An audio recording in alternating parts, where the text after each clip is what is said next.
All The right. broadcast is live. Broadcast is live. Hello, guys. How's it going?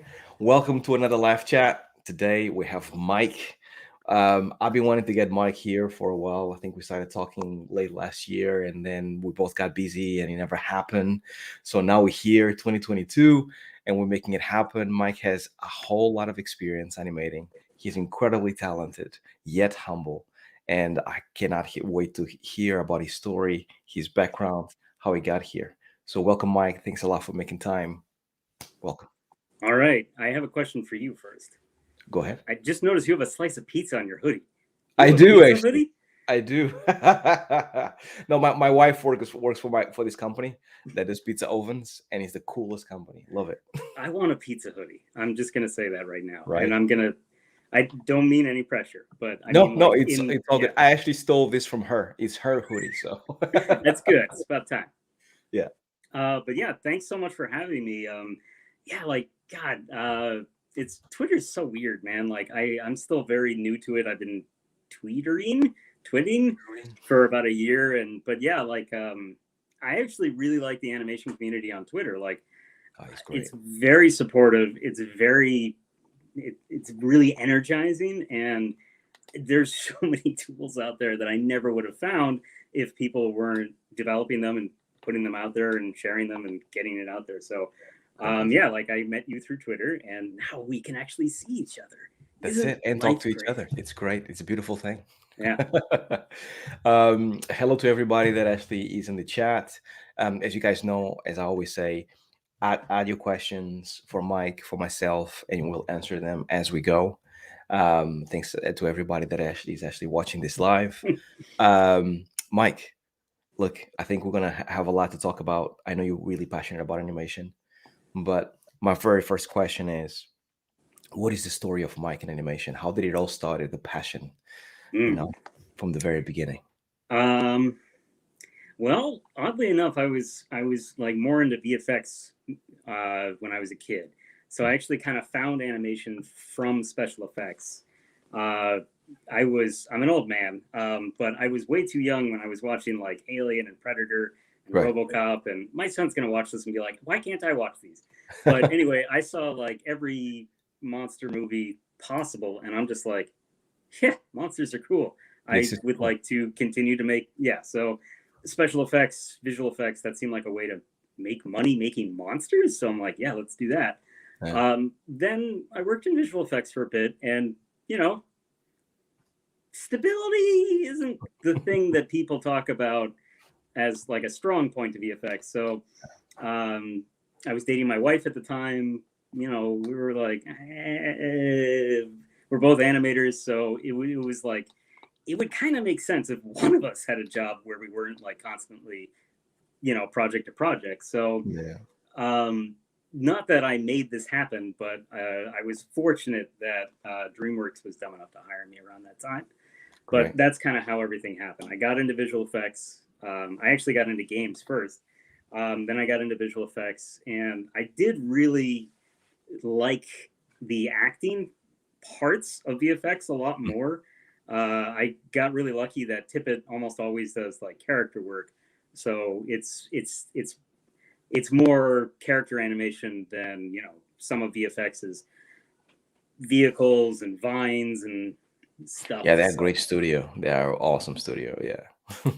but yeah, Tippett did cool stuff, and yeah, I liked animating, and I don't know. I don't think I used. I know that DreamWorks didn't care about my VFX shots at all. Like they were only interested in some personal shots that I Right. had done, kind of on the side, because I kind of started to realize that I'm like, oh, there's like you can make it move, and that's one thing.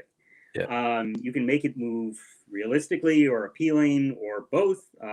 But then there's this whole other side of like, well, why did you do that instead of this, this, or this? Yeah. Because this, or this would be, it would work for the shot too. But why did you do that? And that's to me the cool thing, because it's like if you can. I was watching Arcane a couple of weeks ago, and there's like literally a shot of a foot that made me stand up on my couch. I was just like, oh, and it's like This is amazing. it's Yeah. but it's done great. Like Yeah. it's and I love when I see shots like that are just like, that didn't have to be amazing, but somehow it is. Like, Yeah. to me, that's so invigorating, and I love the insane amount of work that is happening in the industry right now. There's so many Yeah. things happening in every direction, and yeah, it's just, I don't know. So I guess that's the short answer. Yeah. Let me sum up. No, it's I great. Yeah. got distracted by Terminator, Yeah. and went to art school, and it seemed like a good idea. And then I got into games. Then I did VFX because I was always into monsters, and then And I then wound up at DreamWorks. DreamWorks, and then they closed PDI, so I wound up at Blue Sky, and then they closed Blue Sky, so now I'm at Yeah. Steamroller. Is it all your fault, Mike? Is I this know. why it keeps happening? I am noticing like there's a common There's a thread here. pattern there. That is cool. And when you actually got into DreamWorks and you started animating for a living, in terms of like the character stuff, like because obviously you were doing it on the side, and this is what DreamWorks was interested in, and then doing it full time. How did that felt like, that change of like doing it for a living and having everybody looking at your shots, dailies, all that good stuff? Well, fortunately, I don't know, whatever. It actually doesn't have to be good or bad. Right. But my supervisor was like, "Hey, you're from ILM, right?" I'm like, "I was there for 3.5 months." He's like, "Okay, fine." So he just put me on like physical stuff for 6 months. So Right. it's just like nothing of like, but like puss getting like thrown out of like vehicles and falling down and spinning around and sword fighting. It was fun, cool stuff to do, but it was like also really tough. And Can the imagine. software at the time was ancient. It was so slow. So Okay. doing like action stuff is really, really hard. Hmm. And then eventually, like through a clerical error, they gave me like just a 30 frame shot of like Puss going like, like literally that. And they're kind of like, oh, we like it. And I'm like, Turns out cool. you can do other things. It's Yeah. pretty And I'm cool. like, and then I'm like, I like doing that too, just in case, there's Yeah. anything else. And then for the next 4 years, I did nothing but close-ups. So it's always one of those like, be careful what you wish for things, but at the same time, I Yeah. mean, it was what I wanted, and it was so awesome working with like incredibly talented people and not having to solve it all myself. Yeah. Like that, I feel like is the biggest thing. Like when I was working on my own tests, for better or for worse, whatever I put into it was what the shot was going to be. Yeah. I can put something into it and it can spark an idea in somebody now, like, part of a team. And that idea, it might not even wind up in my shot, but it might wind up in somebody else's shot. And then I might get an idea from that about something else. So it's like Exactly, man. It's it's a this, beautiful thing. yeah, go No, ahead. no, yeah, no. I was gonna say, like, it's a beautiful thing. Like, I think the longer you work in the industry, doesn't matter what you're working on. When you find other talented people that actually can support you, like riggers and technical animators and coders and people that actually can do things that you look at it and you're like, wow, I wish I could do that. Right? I'm pretty sure that's how they look at us as well.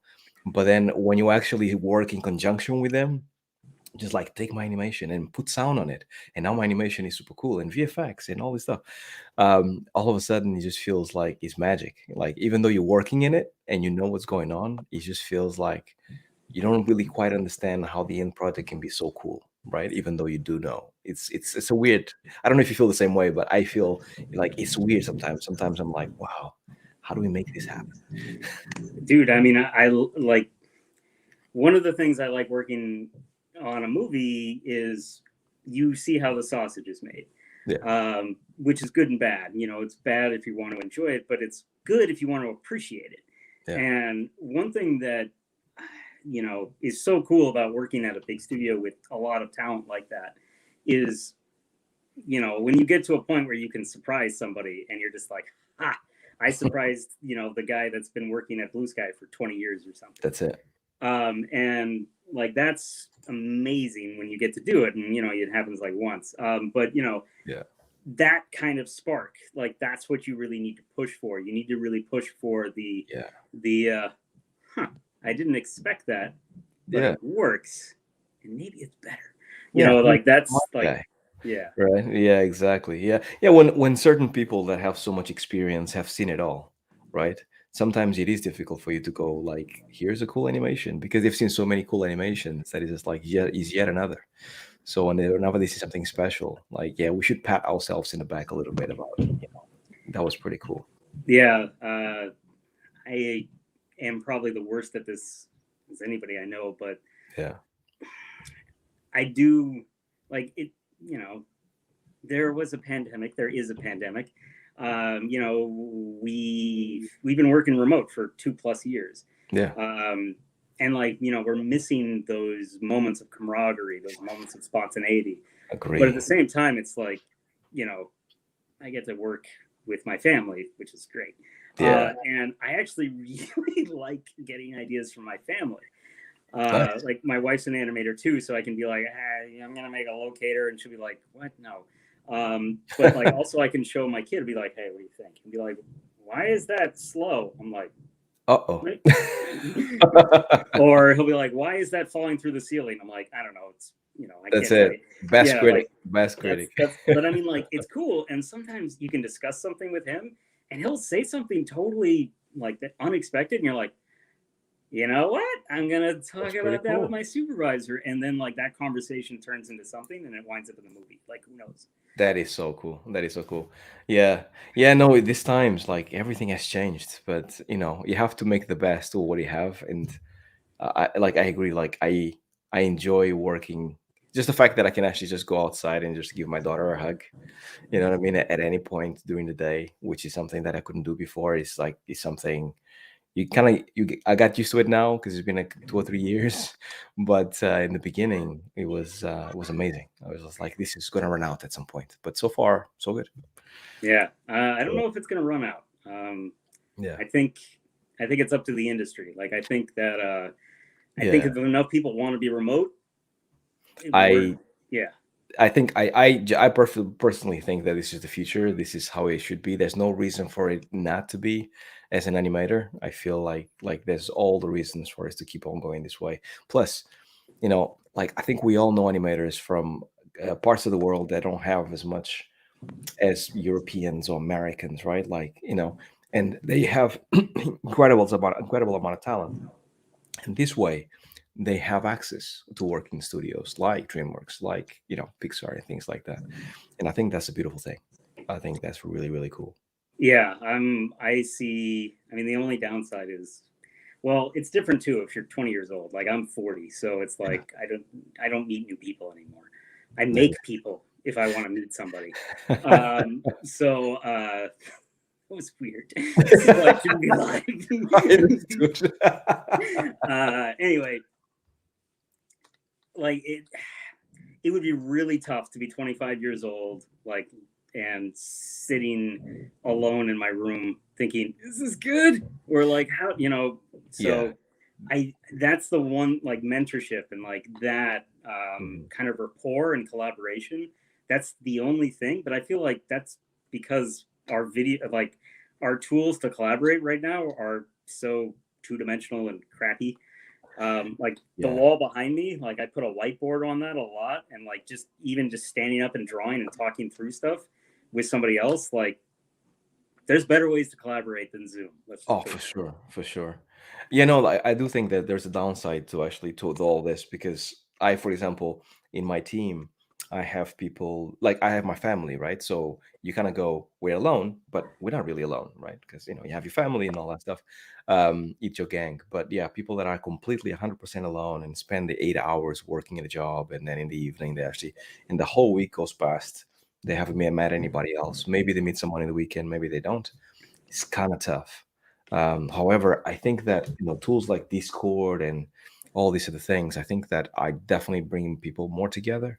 And I think this whole thing about the metaverse, which even though perhaps I don't know which way it's gonna go, but I think it's people trying to kind of like find ways to connect, yeah, but being separate at the same time, right? Yeah, no,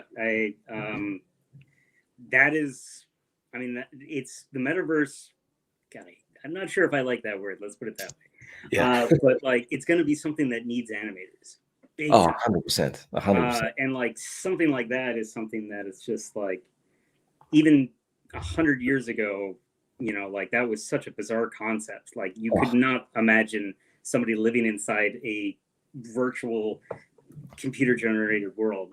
So it's this no. huge just Yeah. undertaking, and yeah, like it needs animators, because if you don't feel like you're interacting with a human, Yeah. you're not going to use it to collaborate with a person. Exactly. So And we know a thing or two about actually making things move in a human way, right? So 100% agree. Um, yeah, like this time, like you're 40, I'm 41. Um, so like I you actually was look talking. 20 years younger than me. I hate you right I now. don't, I don't. But here's the thing. Like you remember very well as a child looking at like watching Back to the Future and thinking guaranteed by the year 2000, which felt like forever, we're definitely going to have these things, right? Yeah, I'm still waiting on my dehydrated pizza. I'm waiting on my hoverboard, and I'm not happy about it. Turns out they made the sneakers, so that's pretty cool. But we have other things like the metaverse, which is something that I never saw coming. I still don't understand how people can make the metaverse and not make a hoverboard. Like this doesn't make sense to me. You You know? know what? That's a really good selling point, though. Yeah, I need to speak with Like, Elon Musk. I, I have no idea what people are going to use it for, but like, I love the fact that it's a playpen with no consequences.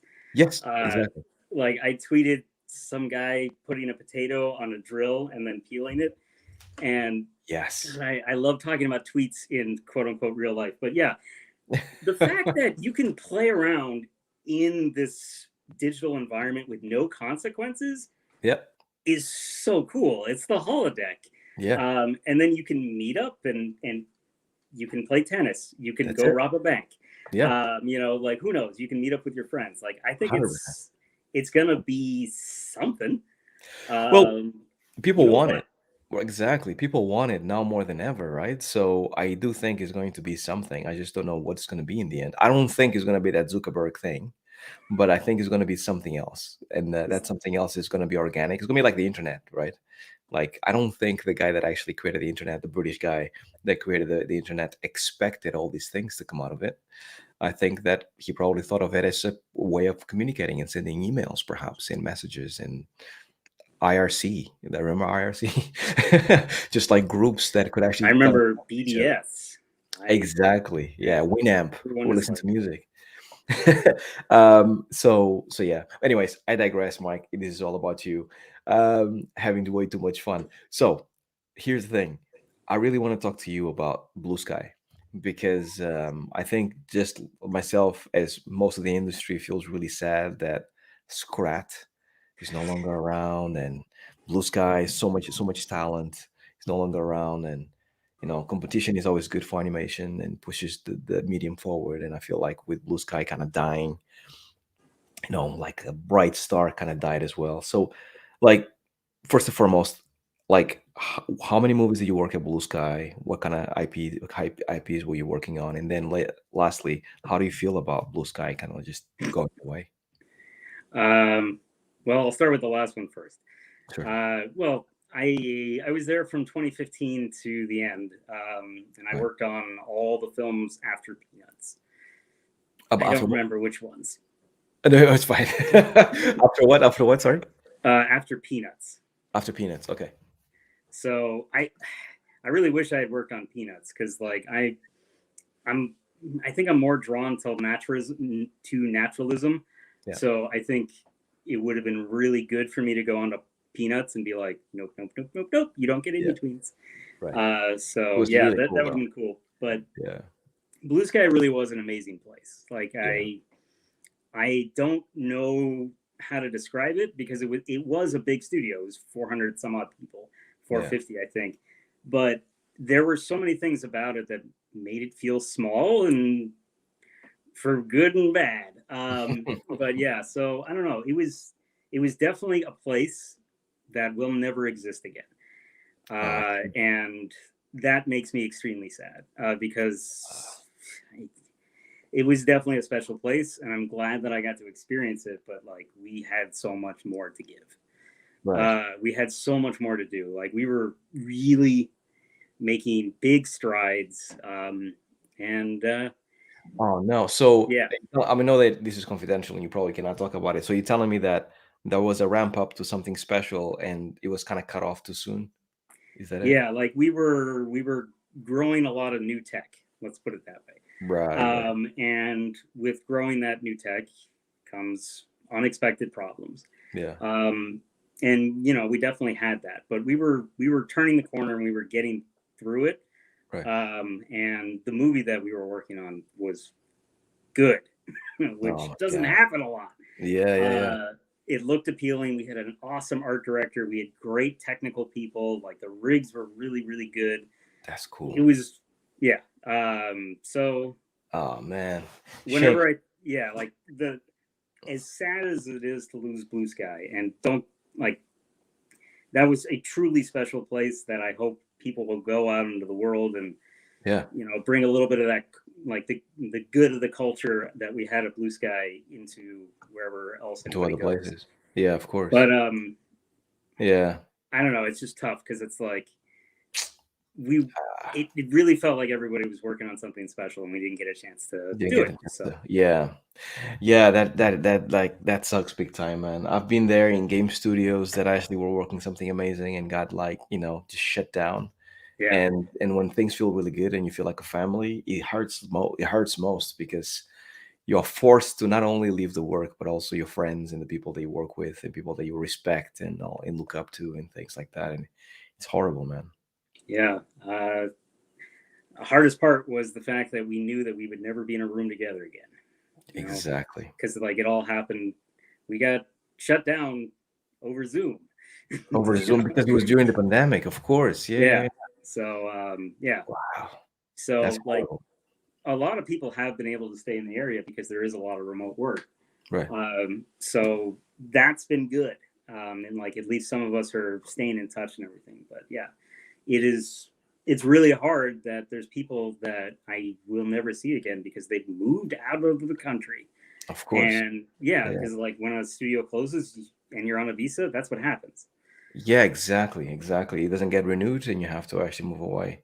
Man, it's so sad, man. Yeah, it's like I was super sad to actually hear it. Yeah, like I remember perfectly when Ice Age, like when the first Ice Age came out, when Scrat was first announced, and like the whole industry was basically like I think that the closest thing that people can relate to right now for people that are young is probably Spider-Verse. That's kind of how it was because the rig was so stretchy and it was so pushed, and everybody was comparing it to 2D animation, which people didn't thought it was possible because people were used to Pixar movies. So when Scrap came along, it was like the whole industry just exploded. Yeah. It was incredible. It was Yeah. so creative and it was so entertaining as well. It was different than anything else. It was so cool. Never animated Scrat. Never animated Scrap. Oh man. They actually had, I think this is public knowledge. Let me Google it real quick. Sure. Yes. Okay. There's a bunch of shorts featuring Scrat and his, a baby squirrel of some Baby sort. Squirrel. Yes, I've seen those. Yeah. Yeah, yeah, And like everyone was excited because it's like, this is great. Everyone will get to touch Scrat. yeah. And I'm like, no, I want to stay on Nimona, guys. And they're like, yeah. So I think I animated just about everybody else from the Ice Age franchise. I don't know who I missed. So you animated the sloth. What's his name? I forgot. Sid. Sid. That's it. Yeah. Sid was also fun. Must have been fun as well because he was so like bendy everywhere. The only shot I had with him was really weird. Like he like runs through and bursts through this crowd. He's like, oh, is everything all right? Like, is she okay? And then he just stays there for like 2 seconds. Nothing pushed. Yeah, and like a character behind him is talking, so it's like, yeah, like just stay there. Yeah. So I don't know. Like my Sid experience was like, okay. Okay. But he's got one of his eyes is smaller than the other. Like there's a ton of really cool, subtle asymmetry in there. And I did a shot for marketing with him too. So I guess I got a little bit to do. Exactly. That's the really crazy cool, thing is they never re-rigged anything. So like Sid was the same rig from Ice Age 2. Wow. and yeah, like, so it was Yeah. also really cool, like using him, and you're just like, okay. Yeah. But that Old rig was school. so fast because Oh, there it was no was. like crazy Oh, blend because shapes or because anything. it was Yeah. made for software for years ago. Of course. Yeah, Yeah. yeah, yeah. Makes sense. So yeah, Oh man, I like it. that is so cool. Anyways, this brings me to talk about Steamroller Animation. Um, how did that came about? How is it going? Are we enjoying it? And what is Steamroller about for people that don't know? So Steamroller is a uh, studio that does animation. We Yep. do client work and we do some internal IPs. We work with good clients, so it's kind of like the thing. The reason I came to Steamroller is because one of the guys that owns it is a friend of mine from DreamWorks, and just like he was reaching out to me, he had reached out to a lot of our other friends, and it was like, hey, you guys want to like go make movies Yeah. together? And we like, yeah, okay, that sounds awesome. Makes sense. So that's what we're doing. That is Um, cool. That's the website and right there. we are early, I guess, but it feels like we're at least medium sized, because like we're working on some pretty good big stuff. So yeah, it's a good place. I really like the people I work with because it is a truly international cross section of animators, like people from totally different worlds, totally different experiences, and it's really fun just sort of being like, there was a lot of Brazilians on our team, and like, like they're teaching us how to pronunciate, yeah, and yeah, it's interesting. That's cool. And like they, people from different countries, they have exposure to different Of films, course, different culture. Of media, course. different Yeah, yeah. inspirations. So I, like, as a supervisor, I love it because everything I see is fresh. Exactly. That's so cool. And the studio too is like, they want there's this really big sort of drive to like prove ourselves, to punch above our weight and like prove that we can really kind of like do the things that we want to do in the future. and Yeah. and it's so invigorating to be part of like the thing that is going to be the thing, Yeah. instead of like working on the thing that is the fifth installment of what That is was the true. thing. I see what you mean. Yeah, because you're always working on something exciting, right? Because it's not like going to be like like a full feature movie. It's going to be like a project that is going to be part of something exciting and things like that, right? Yeah, I Which mean, it does depend. it does Sometimes depend. you're Okay. you're cleaning up, mocap for a snake. Right. Not actually a snake, but can you mocap a snake? I bet you could. I think you Uh, could if you actually yeah, had a suit with no arms and no legs, maybe. yeah. Because I mean, you can do like the body sock thing with the markers. Anyway, Exactly. so like part of growing a studio is you need to grow the studio, and to do that, we're basically, our clients come to us because they know that we are an animation focused house. Yeah. And I don't know if there's another studio of our size that kind of works like us.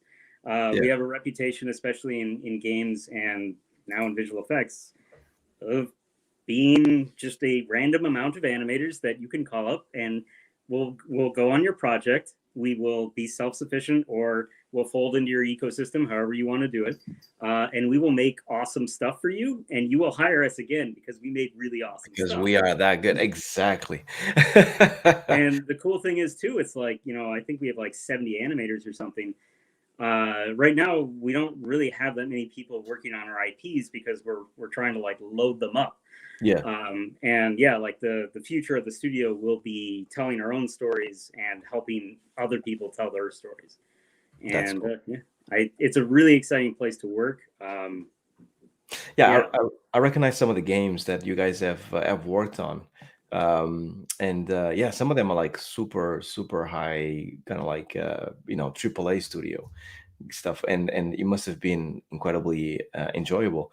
And do you guys go all the way to like storyboards and giving ideas all the way to the end, or is it like mostly animation?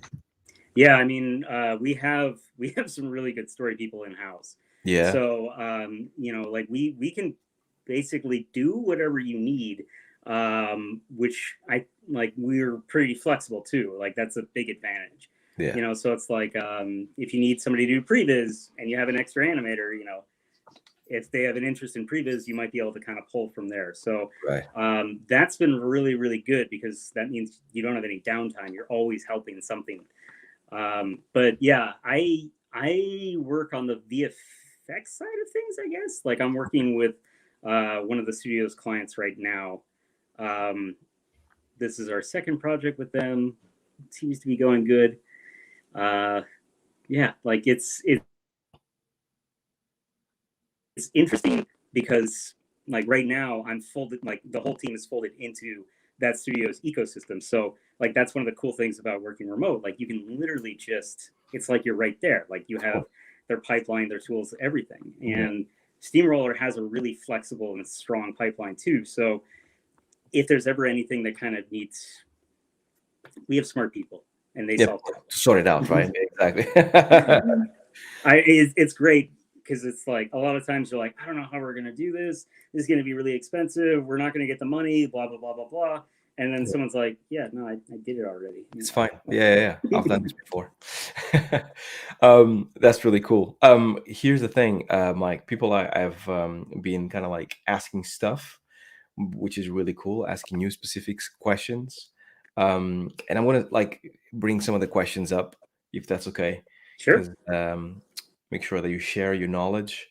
And first is from Boris, who asks, how do you keep yourself motivated after so many years in the industry? That's a great question. Burnout is a real thing. It absolutely is. And I've definitely had the fortune of having long stretches of stability. And I don't want to say that that's anything other than a great thing because stability really matters. But yeah, you can definitely burn out. I don't know how I keep myself motivated. I do think that I change it up a lot. You know, I did games, I did commercials, I did VFX, I did features, and now I'm doing something completely different. And you know, who knows? In a year, I might be doing something totally different again.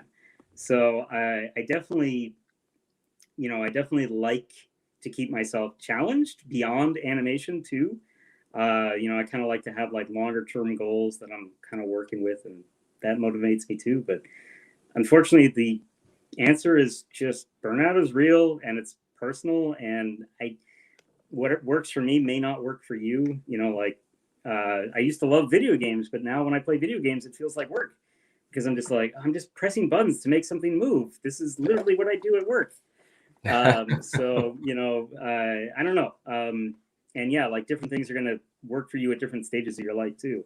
Like right now, I love the fact that if I get like torn apart in dailies and my kid's home, I'll be like, hey, you want to play a board game? And you know, like after that, I don't, everything's good. Everything's fresh. That's cool. That's a good, really good answer. A quick follow-up question. Do you still work on your own stuff on your spare time? Do you find the time to do it? No, I have not worked on anything personal probably in about 14, 15 years. Okay, fair enough. I am not that guy who has like a burning story to tell that has been boarding for 20 years or something. I honestly like I'm in this for the craft. Like I really enjoy the craft, but I really enjoy the collaboration and the spirit of making something together. Like that, I think is the thing that really motivates me because it's just sort of like, I'm working on this, you're working on this, we're working together, and we are figuring out a way to get 1 + 1 to equal 3. Yeah. And like, as long as you feel like you're growing and you're moving, like I feel like that'll keep you motivated. And as soon as you feel stagnant or, you know, yeah, like as soon as you stop growing, that's when you need to change things up. Move into a different industry, move houses, move jobs, you know, whatever. But get a cat. We got 2 cats. Cats help. I have one as well. Cats help 100%. Absolutely. But yeah, I don't know. You're a commercial artist, which means you should be able to do work every day. but at the same time, you're not a factory worker, and the work isn't always the same. To the future employers that might be watching this, please don't watch this. But one of the things that I love about working remotely is it's just like, if I just can't animate that day, which sometimes happens, you're like, all right, I'm going to try to get through it till lunch. But after lunch, if this isn't working, I will just do it another day. Exactly. And it's how it should be. Yeah. It's how it should be, because creativity doesn't come at will sometimes, right? It just doesn't. Yeah. Sometimes I can do more work in 45 minutes than I could in 45 days. Exactly. And I think one of the keys to keeping yourself motivated is recognizing when you're starting to get demotivated and removing what is demotivating you. You can't always do that because it's just like, oh, I'm demotivated by the fact that I have to do 80 hours of crunch. That's it. Cool. But maybe you can think, all right, what am I going to enjoy when I'm done with this? Like, what am I going to work on when I'm done with this? What are my personal hobbies am I going to work on when I'm done with this? And how am I going to use all that overtime money to make it up to my family? So there's always kind of a way to flip it, I guess. And do you think, Mike, as a follow-up question as well, that this motivation also comes from the people that you surrounded, like the place that you work on, because you touched on Blue Sky, you touched now in Steamroller, they sound like places that make you happy because of the people that you surrounded yourself with, right? Yeah. So do you think that's part of that as well, that keeps you motivated, because every day you see different things, you have inspiration from other different people? Absolutely. Honestly, if I just sat in a bubble and just animated all day, I would do about 3 terrible frames. So yeah, that's my favorite part about being a supervisor. It's just my job is to talk to people, and I'm sure they hate me for it. Like, my wife is just like, dude, your team must hate you. Like, you're a captive, so yeah, I talk too much, as you may have noticed, but it's also super invigorating. And I love being able to talk to different departments too, because as an animator, you don't always get to do that. I do the same, man. People hate me as well, but it's what makes me tick as well, especially when you are in the studio environment, because you can actually just walk around the studio and then see the people's monitors and be like, what are you working on? Looks cool. Can you tell me more about it? And then you just ruin somebody's day because they were in the flow, and you just took them out the flow. But yeah, it's really cool to see those things. Yeah, I miss that, but I also don't, because of what you just said, which is the interruptions. I love the fact that I can put on my headphones and be like, I got 4 hours to work. I don't have any meetings. Nobody's going to come by my desk. I can do my best work. I can set myself up to succeed. And that's amazing. When you can do that, you're like, all right, I got my red cup of coffee, got my stupid cookie. I'm going to animate. And then you're doing it and you're like, it's just not working today. And you're like, well, it's fine. Go and do it some other day. No, that's really cool. Yeah. I love that. Really cool. Thanks a lot for answering that. I have to give a shout out quickly to Purple Haze, because he donated $20, which is the second time that somebody does that. Thanks very much, Purple Haze. Appreciate the support. Really cool. So he asks, I'm a gameplay animator, junior level, trying to get into the industry. What are industry professionals looking for when it comes to gameplay? Because I have implemented my animations in Engine. So, Mike, you worked in games. Did you actually work in implementing animations as well? So at EA, I did not, but at 2K, I did. Okay. And 2K was awesome because I was doing all the first-person animations for BioShock 2. So there was a gun. Oh, BioShock 2. Cool game to actually work on. Really cool. It was a really good team. Seriously, that studio did the work of 3 teams. That was and cool. They didn't do a ton of because the game feels fun. Crunch either. That's amazing. Yeah, it was a good team, really good crew, very efficient, very motivating. But yeah, so on that, I did put my stuff in Engine because I wanted to control the blends very specifically. Yeah. like especially on idles, because I was doing like short idles that would go into a fidget, but then like you're gonna snap out of it instantly and like fire or something. Yeah. So this was Unreal 2. So there wasn't a lot to that of control, but the cool thing was you're controlling the blends. You're working with a sound guy to be like, all right, as soon as this happens, this Yeah. sound is going to happen. Then you're working with the effects guy, and he's like, okay, when this opens and the sound happens, a cloud of smoke is, and like you're just like, dude, I don't care about my blend anymore. Yeah. So yeah, I mean, I did put stuff in Engine, but I don't Awesome. really feel like I have anything relevant to say because it's been like It's been a long 14 time, right? years. Yeah. Yeah, no, I see what you mean. I see what you mean. No, but it sounds like you were doing all the right things, and BioShock is such a brilliant game. So I think whatever you were doing, you was working, and it sounds very much like what I do, which is very much like iteration all the time until it flows. And yeah, when it comes to the question, Purple Haze, trying to get in the industry as a junior animator is the same thing in every single industry. Is really talent that we're looking for more than anything, because I keep saying this to everybody, but and maybe Mike, you can chip in as well, but teaching somebody a piece of software, Maya, 3D Max, whatever it is easy. You just go, here's the buttons, press these buttons to make things move.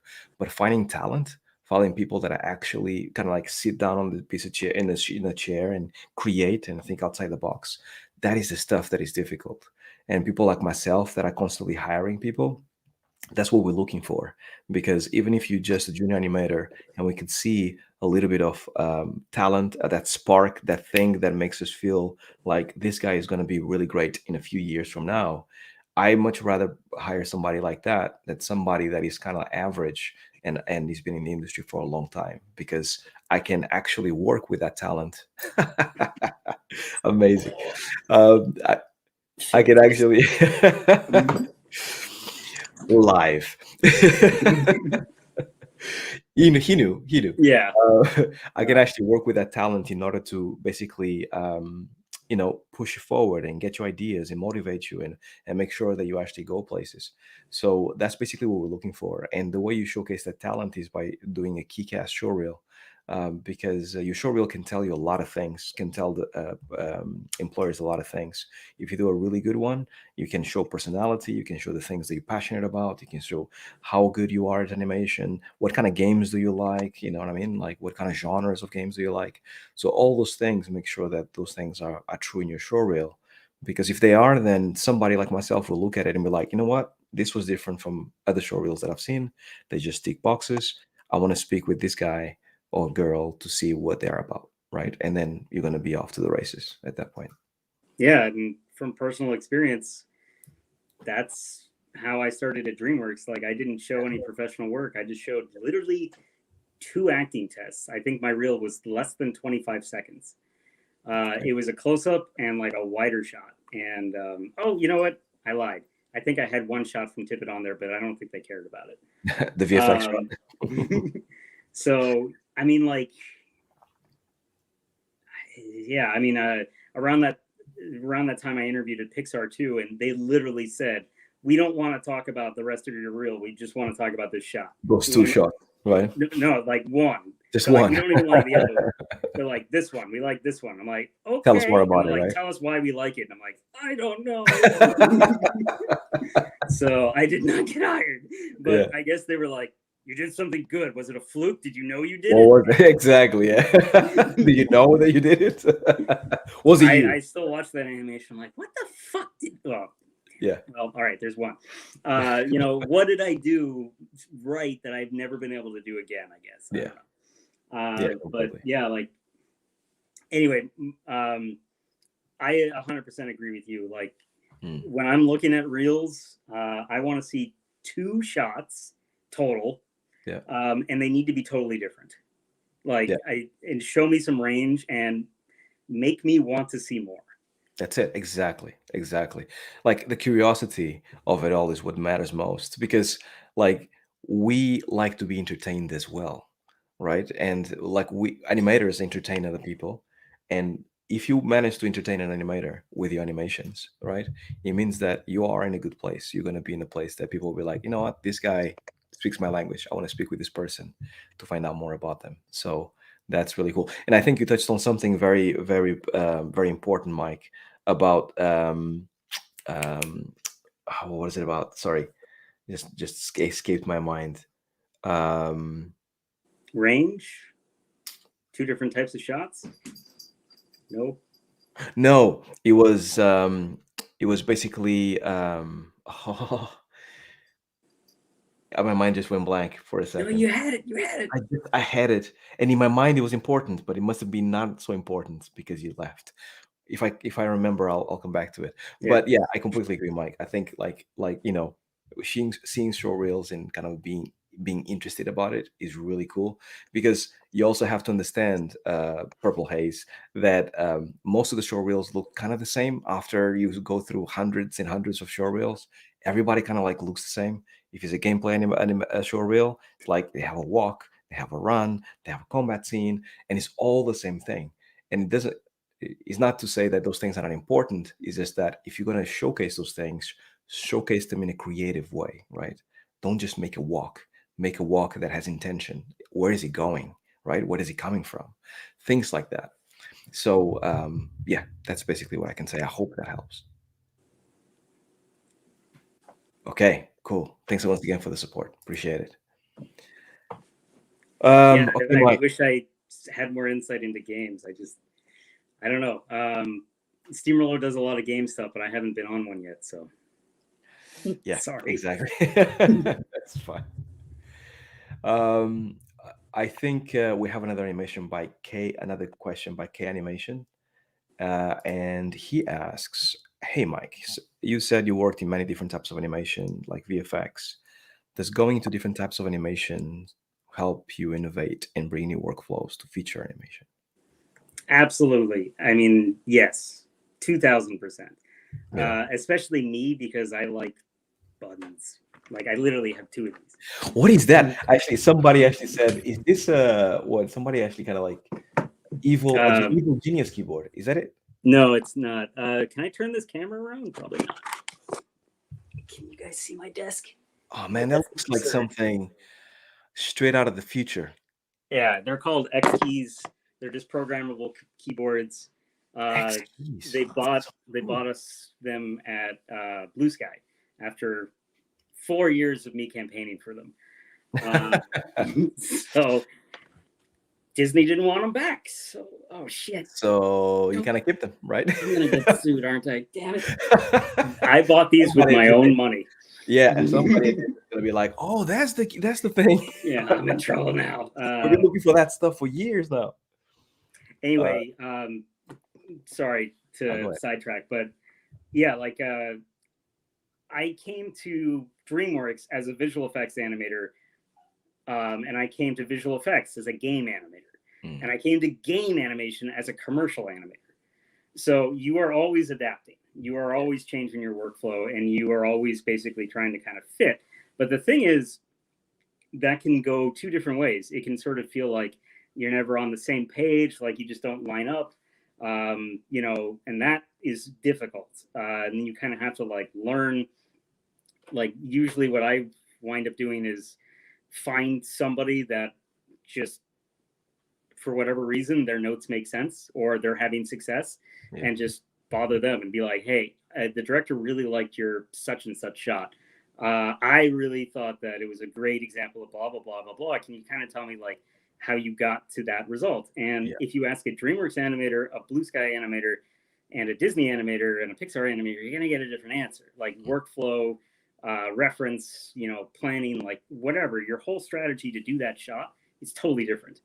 And that's because of who you are as a person and also your influences before coming to the studio. Like it was really clear to me at DreamWorks who the 2D guys were, because they had a workflow that was like didn't have a lot of hotkeys. Right. They had a workflow that worked and they knew where they needed it to move it and it looked great. And if it works, it works, right? Yeah. And Exactly. I'm the total opposite. I have nothing but buttons and I just don't want to do anything. So I just press buttons until things happen. Until So things happen. Yeah. but I mean like that workflow is totally alien to a feature animation place. But to a visual effects place, they're sort of like, yeah, okay, we kind of understand that. You're insane. That's way too many buttons. But like, yeah, like we kind of get it. You know, you're just weird. But like the cool thing too is it's like I went from DreamWorks to Blue Sky, and DreamWorks has their own software. Blue Sky is Maya, and I was just like, okay, how do I use this? You know. So my first step was Googling everything I could think of and basically trying to recreate the DreamWorks software. But I realized, you know, like, okay, this kind of does it, this kind of doesn't. Then I started talking to more people, and they're like, and I'm like, I want to do this, and they're like, okay, I do it this way, and that was so interesting, and I have so many more buttons because of those conversations. Exactly, and it makes you happy because of it, right? As a Yeah, result, which is great. I need to always be moving forward. I need to always be learning something new, doing something that is that I'm scared of. You know, like I need to. Exactly. So yeah, I mean, Yeah, no, it makes complete sense, and I think like what you mentioned about asking questions of your peers is incredibly important because um, I don't know if this happened to you, but it definitely has happened to me in the beginning. When you start as a junior animator, going back to that junior animator question, you come with that sense of like you don't belong sometimes, or you have like imposter syndrome, or you feel like they hired you but they were wrong. They made a mistake. wait, that goes So away. that never goes away. But like the feeling that you have in the beginning basically, like, at least to me, kind of made me close in, and it made me like, I thought if I don't ask questions then they won't find out that I don't know stuff. But in reality it's the opposite. Like they actually figure out that actually you don't know as much as you actually say you do, and then you corner yourself into a place that is really horrible. So the faster you're going to come out of that shell and start asking questions, like Mike was saying, about how other people work and workflows and what kind of things do they use and why are they so fast, things like that actually helps you a ton because you start thinking in different ways and you grow much more as an animator, I would say, that way than you would any other way, I think. Yeah, like that's I think the only way to grow.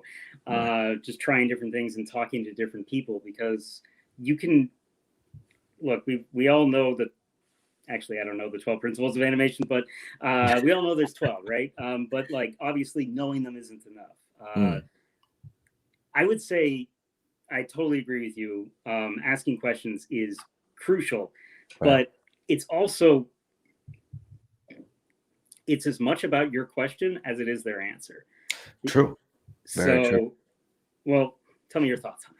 Yeah, no, I completely agree because I think to me at least it gets to a point about like I got myself into a rut because like it was like it was everything or nothing, right? Because I went from not asking questions till somebody came to me and said, Harvey, you need to start asking questions, otherwise you're not going to get any better. I'm like, okay, so I'm going to ask all the questions. But at that point you actually get information overload, and then you don't know where to move anymore, right? And at that point it can be a little bit bad. So you kind of have to decide where are your flaws first and foremost, and then after that ask those questions and try to kind of incorporate it in the best way you can. But you kind of have to filter it out and make it your own, because every animator is different. Every animator works in a different way, and what's easy for some people is difficult for others. So that's what I found, Mike. I don't know if that's your experience, but Yeah, absolutely. Like the only way to learn anything is to ask about it, right? No one's going to just tell you. And if you wait for like, maybe they'll do a talk on it or something, that's going to be an hour and it won't be one on one. yeah, So yeah, like just reach out to people. Honestly, almost everybody is probably going to help you way more than you think. 100%, a hundred And percent. it is so much better to ask a question and look stupid Yeah, than spend 2 days on it and then look stupid. and then looks.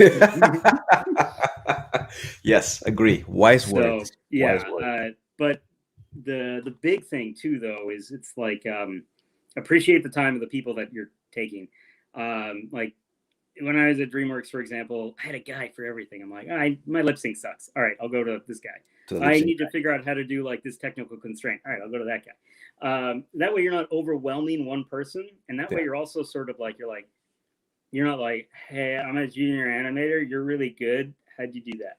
Like, Yeah. that's not going to get you any answer. But if you're sort of like, I have a similar situation to what you did on your shot super successfully. Do you have 10 minutes to just sort of discuss the setup that I'm going to do? Give me any sort of tips that you learned. Yeah. And then, yeah, like it'd be great if I could show you before I show the director. Something like that. Like that's specific. I came to you for a reason. I need help with one thing. Mm-hmm. And you're also telling them I'm going to bug you once. And then if you're okay with it, I might bug you again before I show the director. Exactly. So that's kind of, you just need to ask a question, and it can't be like, it's got to be as specific as possible. Yeah. No, I agree. And people don't have a lot of time as well. Everybody's busy doing their own shots. And as you mentioned before, people want to focus on their shots and actually spend as much time doing it because then it becomes the best shots possible. But yeah, I think it's good tips for junior animators as well out there. Really cool questions, guys. Really awesome. So, Mike, somebody mentioned this, which is actually very true. Um, I love your tips and tricks on Twitter. Thanks for the inspiration. I agree. I feel the same way. So, like, where do you get all the inspiration for the tips and tricks? Is it like it comes to your mind and all of a sudden you be like, I'm going to tweet about this, and then you tweet about it? Is that it? Simple as that. Boy, it is so the opposite of that. So I actually schedule all my tweets like Right. months in advance. Wow. I'll just sit down one weekend and I'll be like, all right, what do I have? What can I show people? What are people asking me? And I'll just find a bunch of stuff, and then I'll just kind of like tweet it Put it out out. there. And That's cool. I'm like really low on content now, so I haven't been tweeting as much. I didn't even realize it. I'm just like, because I like literally I have like a year's worth of tweets. Right. So I don't know. That's I'm cool though. really glad people are liking it. I mean, no, it means a lot to me because, dude, I never know if I make any sense. You do a lot. So You do a lot. I appreciate that. But I love Twitter because you give a little bit and you get a lot. Yeah, Like I sure. feel like I'm giving content for my class, honestly, away for free. But the way I see it, like it's not like the people that taught me how to do that stuff, they did That's it. that for free. So Agree. it's like just continue it. Just And I continue. feel like the more knowledge that's out there, the more we improve, the more we share. And Agree. like that's the big thing for me. It's just like it really is. I just want to share stuff. That's almost. Just because it's like when you share, other people Yeah, are like, oh, it's okay to talk about it's this. okay Let's to talk share. about this. Like, here's this thing. What do you think of this? I'm like, Yeah. I love it. Where did you find it? So yeah, I mean, I feel very early to this game. But yeah, like it's really invigorating. It's helping keep me inspired. It's really, really selfishly, it's very, No, very, no. very I good for me. I understand that completely. Like I feel the same way, and this is why I'm doing exactly this. This is why we're here talking. But I also think that there's something to be said about you. Like as an animator, you learn so much, and it's all inside your head, and then you apply it not by talking, but by making things move in 3D, right? And I feel like saying it out loud and actually kind of like getting other people's validation, it almost like, oh yeah, so actually people agree with me, so maybe I am right.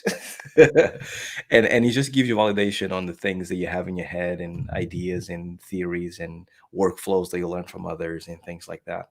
And yeah, I think sharing is like is like is part of animation. It's been happening since the nine old men started, right? With the 12 principles of animation. It's just share as much as you can because it's difficult enough, right? Animation. Yeah, that's the thing.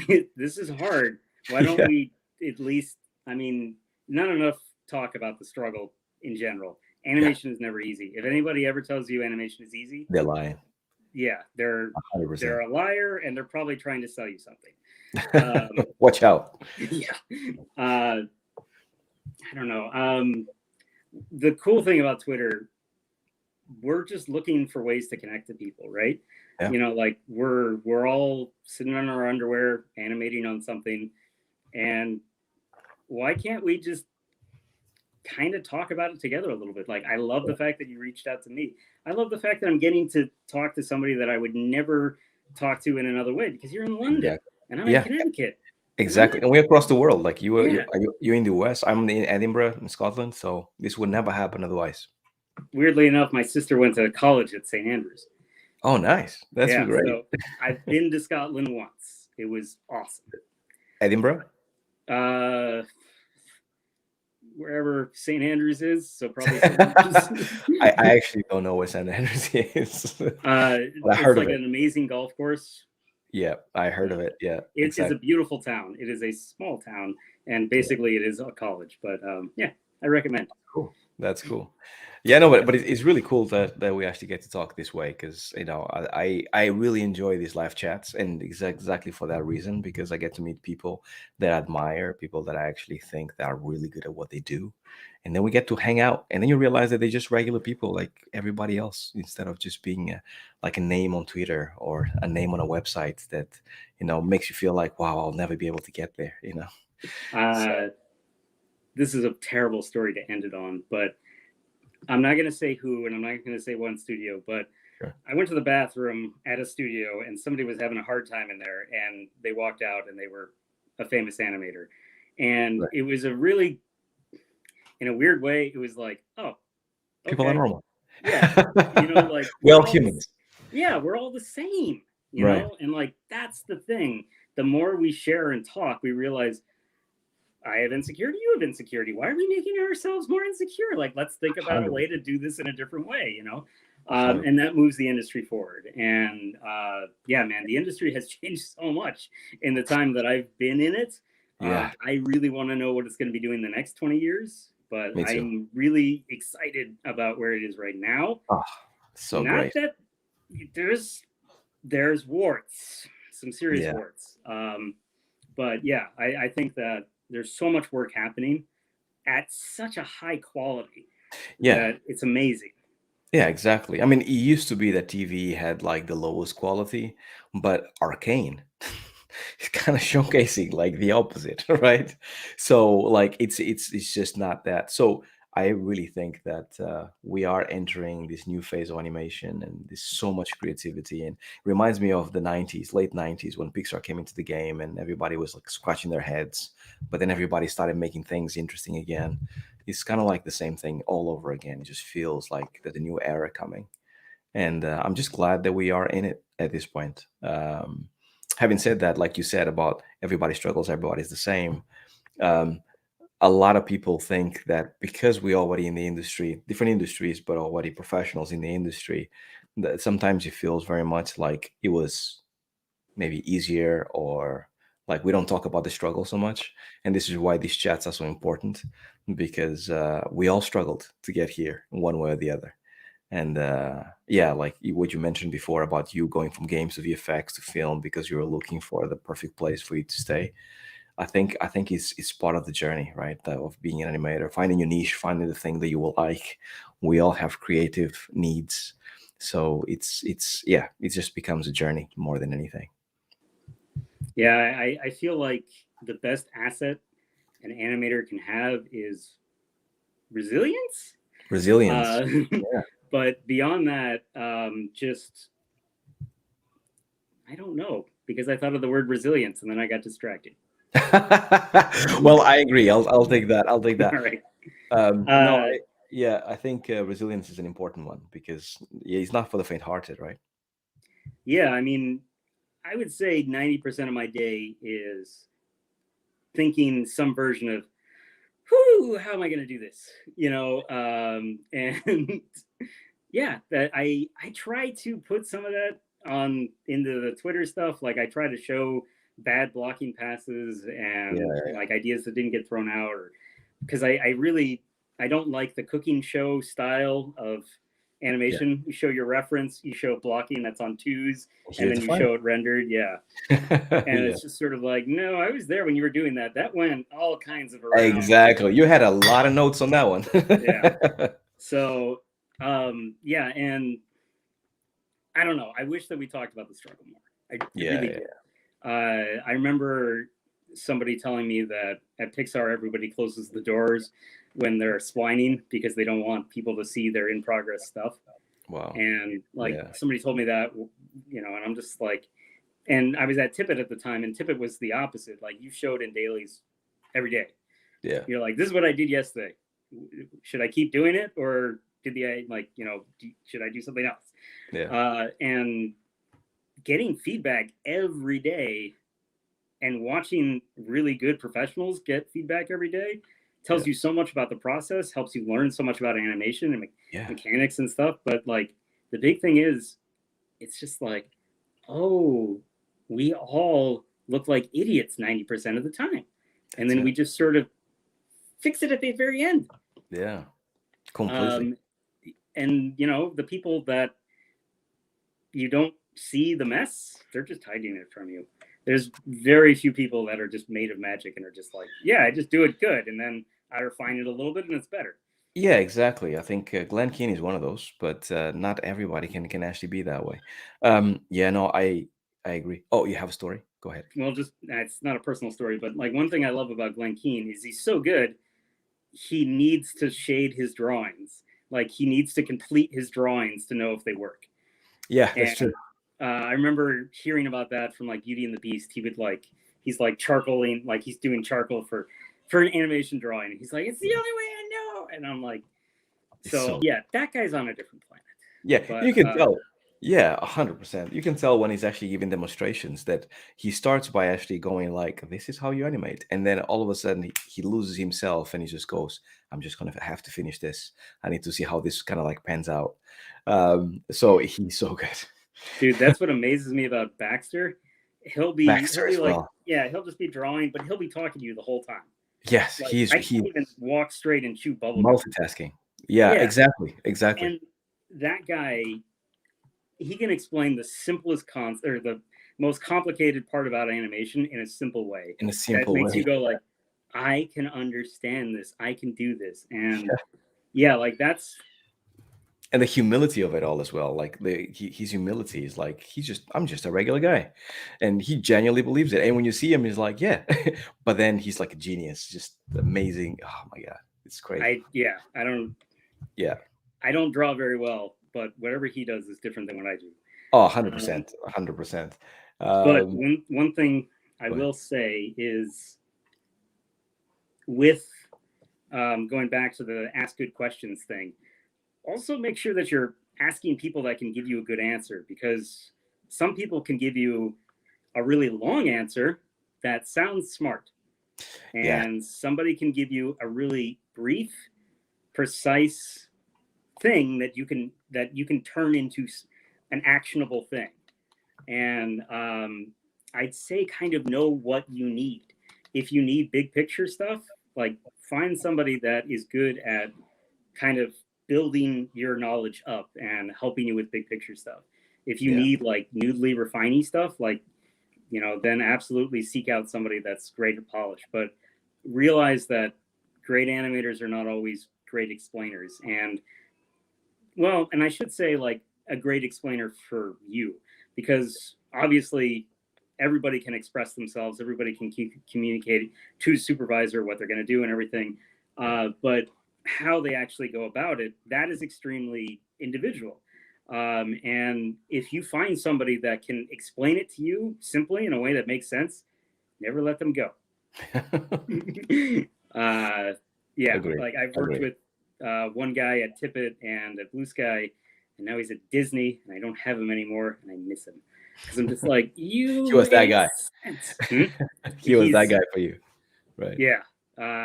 Like when I started at Blue Sky, he was there, and I'm like, dude, explain this to me like I was at Tippett. And he's like, okay, great, yeah. And then he just talks to me using Tippett words. I'm like, okay. And then I showed him dailies and it works. I'm like, this is how you do it. Secret sauce. That is so cool, man. Look, Mike, it's been an hour and 10 minutes, and I know that you're busy. I don't want to take too much of your time. I know you have to take care of your family. But thank you so much for taking the time. Highly appreciated talking to you. Had a lot of fun talking to you, man. And yeah, I hope we can get to do this at some point in the future I again. hope so too. Yeah, I mean, Steamroller does some pretty cool stuff. So hopefully we'll make something and maybe we can talk about it. Yes, that will be really, really cool. That will be Yeah. amazing. I have no doubt that whatever you guys are working on right now is going to be absolutely amazing. And Looking it's forward to seeing. totally NDA'd for years. Oh, 100%. Yeah, I mean you're in games, yeah. It's the same thing. It's the same Yeah. thing everywhere. It's It's like just I worked on NDA. 3 games. Yeah? For 20 years. Oh. How many Yeah, shipped? Shut none. Cool, But yeah, man. thank you so much, Love to man. come back anytime. Thanks so much. Awesome, awesome. Thanks so much, Mike, and to everybody in the comments. Thank you so much, guys, for all the great questions. Highly appreciate it. Really, really cool stuff. And yeah, another couple in a week or two, we're gonna have somebody else. And keep it tuned for more. Until then, see you later. All right. See you guys. Bye bye.